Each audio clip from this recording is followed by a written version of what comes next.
L'actualité politique et la loi El Khomri. Bonjour Frédéric Lefebvre. Bonjour. Député Les Républicains. Depuis le début, vous appelez à voter ce texte. On va en reparler dans une seconde. Mais d'abord, le gouvernement qui en retarde la présentation, retardé de 15 jours a priori. Qu'est-ce que ça vous inspire? Hier, on parlait d'aveu d'échec. D'abord, vous me permettrez d'avoir une pensée pour la ministre El Khomri qui a fait... Qui va bien. C'est un accident domestique. Elle sort de l'hôpital dans quelques heures. Elle sera au travail ce soir. Voilà. Eh bien, tant mieux. Voilà. Parce que ça va pas être une partie facile.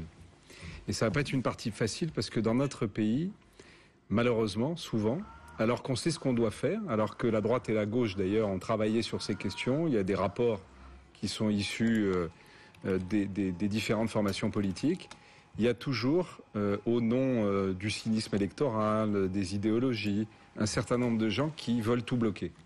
Vous parlez de vos amis des Républicains, parce qu'il y en a beaucoup qui ne sont pas prononcés là-dessus. Vous les appelez à voter aussi. Hein. On les trouve. Moi, j'ai appelé à voter le texte, et d'ailleurs, je ne suis pas le seul, puisque il y en a une vingtaine qui ont annoncé qu'ils le voteraient. Donc, des gens qui veulent bloquer, vous savez, vous en trouvez dans toutes les formations politiques. Moi, ça fait bien longtemps que je pense, et que je le dis d'ailleurs, que le vieux logiciel droite-gauche est usé jusqu'à la corde. Le bipartisme est terminé. Et comme vous le savez, j'ai moi-même, non pas simplement dans les mots, mais dans les actes, souvent, quand je considère que c'est bon pour le pays, où je partage l'essentiel d'un texte, décidé de le voter. Je l'ai fait par le passé, j'ai annoncé que je le ferais. Mais pardonnez-moi Frédéric Lefebvre, mais simplement sur ma question, le fait que le gouvernement dise « Ok, on retarde de 15 jours ». Mais moi je préfère qu'on retarde et qu'on essaye de travailler pour sortir d'une situation de blocage que de considérer que c'est un échec et que ce projet... Finalement, on le passe par pertes et profits. Vous n'avez pas peur justement qu'il devienne une coquille vide, ce projet, puisqu'il va être étudié, décortiqué, etc., notamment avec les partenaires sociaux? D'abord, je ne veux pas faire de procès d'intention aux uns et aux autres avant même que les discussions ne s'engagent. Simplement, évidemment, je souhaite qu'il garde sa logique, qui est une logique d'abord et avant tout de sortie du chômage pour les chômeurs, parce que c'est ce qu'on, visiblement, on oublie souvent. Et que si aujourd'hui on veut donner plus de lisibilité, y compris au licenciement économique. Si on veut donner plus de souplesse dans l'organisation, et notamment en revenant vers l'entreprise, si on veut permettre le référendum des salariés, c'est démocratique. Je vois bien que ça ne plaît pas aux syndicats. Mais tout ça sont des dispositions qui existent d'ailleurs dans la plupart des pays du monde, notamment de nos voisins d'Europe, et qui sont de nature à permettre à un certain nombre de nos compatriotes qui sont aujourd'hui malheureusement enquistés dans le chômage, de retrouver le chemin de l'emploi. Et vous comprenez ceux qui parlent de précarisation de l'emploi, qui dénoncent ça, notamment une certaine partie des jeunes qui vont se mobiliser le 9 mars prochain? Je pense qu'il y a beaucoup d'agitation qui est faite aujourd'hui. Je pense que quand on regarde notamment les jeunes, vous le savez très bien, beaucoup de ceux qui se mobilisent sont d'abord des organisations politiques, et malheureusement c'est souvent le problème des syndicats dans notre pays, qui sont marqués par l'idéologie, que ce soit les syndicats de jeunes étudiants. Qui mobilisent malgré tout, pour le coup, qui mobilisent. Attendez, alors là, j'ai aucun doute, effectivement, sur le fait que la société française soit capable de mobiliser des gens pour bloquer. Ouais. Et on a eu, malheureusement, la démonstration de tout ça depuis bien longtemps dans notre pays. Mais ce que je souhaite, moi, c'est que, c'est finalement, je vais même aller au-delà, vous savez, de l'appel que j'avais lancé à ma propre famille politique. Moi, je voudrais aujourd'hui que chaque républicain, mais au sens large du terme, les républicains de gauche comme les républicains de droite, se posent la question de savoir si on peut se permettre, dans l'état d'urgence économique dans lequel est la France aujourd'hui, de s'amuser ou de jouer avec la situation de tant et tant de nos compatriotes. Mais vous comprenez les inquiétudes quand même, il ne s'agit pas que de s'amuser et de jouer. C'est-à-dire que... C'est pour ça que je vous dis, moi je ne fais pas de procès d'intention, et si il vaut mieux 10 jours de plus et qu'on sorte avec un texte où il y a des avancées. Mais attention, parce que je sais bien aujourd'hui que malheureusement, vous savez, je vois les jeux des uns et des autres, j'emploie bien le mot « jeu » à l'Assemblée nationale, qui espèrent, que ça soit à la gauche du Parti socialiste, que ça soit dans ma propre formation politique, qui espèrent faire trébucher le gouvernement sur cette question. Moi, ce que j'ai en tête, c'est d'abord les entrepreneurs de ce pays, ce sont ensuite les chômeurs de ce pays. Et c'est ça qui m'importe. Et je voudrais que tout le monde soit bien responsable et que chacun ait bien en tête qu'on ne joue pas avec ça. Vous parlez de jeu, volontairement. C'est devenu trop souvent la politique. Le jeu politique. Mais si on parle des citoyens et des gens, le 9 mars prochain, il y a une grande journée d'action. On va avoir des étudiants dans la rue.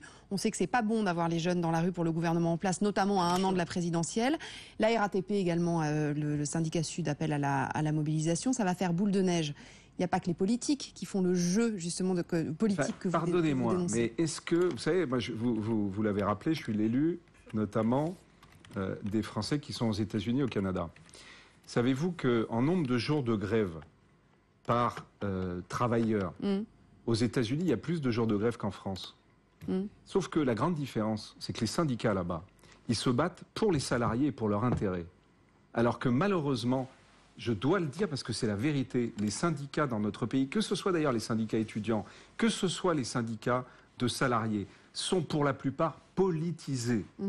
Donc c'est, contrairement à ce que vous dites, les gens aujourd'hui qui se mobilisent, qui cherchent à mobiliser, qui cherchent à faire descendre dans la rue, sont tous des acteurs engagés de droite ou de gauche. On n'a pas malheureusement... Et ça pourrit forcément le débat, c'est ça que vous voulez dire ? Mais regardez, cet affrontement stérile permanent, que ce soit les formations politiques, que ce soit les syndicats, ils n'ont qu'une idée en tête.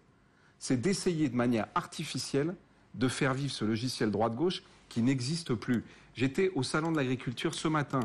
À 5 h du matin, je suis rentré, l'organisation ne souhaitait pas que je rentre. Je suis rentré grâce à des agriculteurs qui m'ont fait rentrer. J'ai passé des heures et des heures sans aucune caméra, avec des éleveurs. Je vais vous dire, mais si vous savez comme ils se fichent de la droite et de la gauche, ce qu'ils voudraient, c'est que dans la situation dans laquelle ils sont aujourd'hui, on apporte des réponses. Alors, quand j'ai prévu de déposer un certain nombre d'amendements sur ce texte, El Khomri, parce que évidemment, je considère que tout ce qu'il y a dedans n'est pas positif et qu'il y a des choses qu'il faut améliorer, notamment en faveur des salariés. Moi, je souhaite que sur la question du temps de travail, on réintroduise au moins pour les salariés la défiscalisation des heures supplémentaires, ou bien pour les travailleurs indépendants, sur la question du RSI, je le défends, je souhaite la liberté d'affiliation. Donc il y a beaucoup de sujets, mais moi je pense d'abord à ces Français qui souffrent. Alors, on va s'arrêter là parce il faut qu'on parte à Genève au Salon de l'Automobile. On aura peut-être plus tard l'occasion de parler de votre engagement, puisque vous voulez être candidat à la primaire pour les Républicains. Mais que vous dénoncez le bipartisme. Alors du coup, on se demande un peu, mais on en parlera une autre fois parce que je suis désolée là pour le coup. Juste, je termine là-dessus puisque vous m'y invitez, mais n'oubliez pas que cette primaire sont invités à y participer, non pas simplement les militants et les adhérents des formations politiques, mais tous les Français qui le souhaitent. Ah bon alors écoutez, on n'a plus Pascal Boulanger en direct, c'est compliqué là de faire une liaison avec Genève, donc on va pouvoir continuer à parler de ça. Donc puisque vous êtes candidat pour la primaire de la droite et du centre, pour ça il faut des parrainages, c'est-à-dire que n'importe qui, vous disiez que n'importe quel citoyen peut y aller, mais n'empêche qu'il faut quand même être parrainé. Vous en êtes où de vos parrainages ?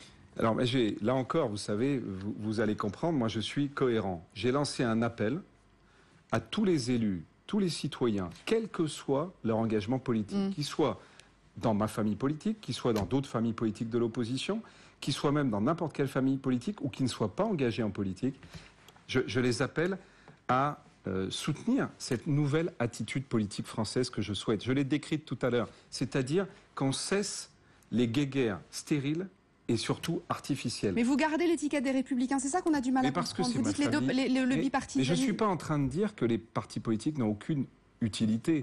Je dis simplement qu'il faut que les partis politiques cessent d'être aujourd'hui comme ils étaient par le passé. Nous sommes en 2016, on a changé d'époque. Moi, je fais partie de ceux, vous le voyez bien, qui utilisent la démocratie digitale. Je permets aux citoyens de se prononcer sur la question du RSI, par exemple. J'ai multiplié le débat sur toutes les plateformes qui existent aujourd'hui sur les réseaux sociaux. Et regardez, évidemment, on n'en parle pas nécessairement à la télévision, mais je le vois, moi, puisqu'à chaque fois que je me déplace, je pars dans l'Indre-et-Loire. J'ai des gens qui viennent m'accueillir, qui demandent à me voir sur ces questions. Merci beaucoup, Frédéric Lefebvre, qui dénonce des syndicats politisés dans notre pays. Merci infiniment d'être venu nous voir.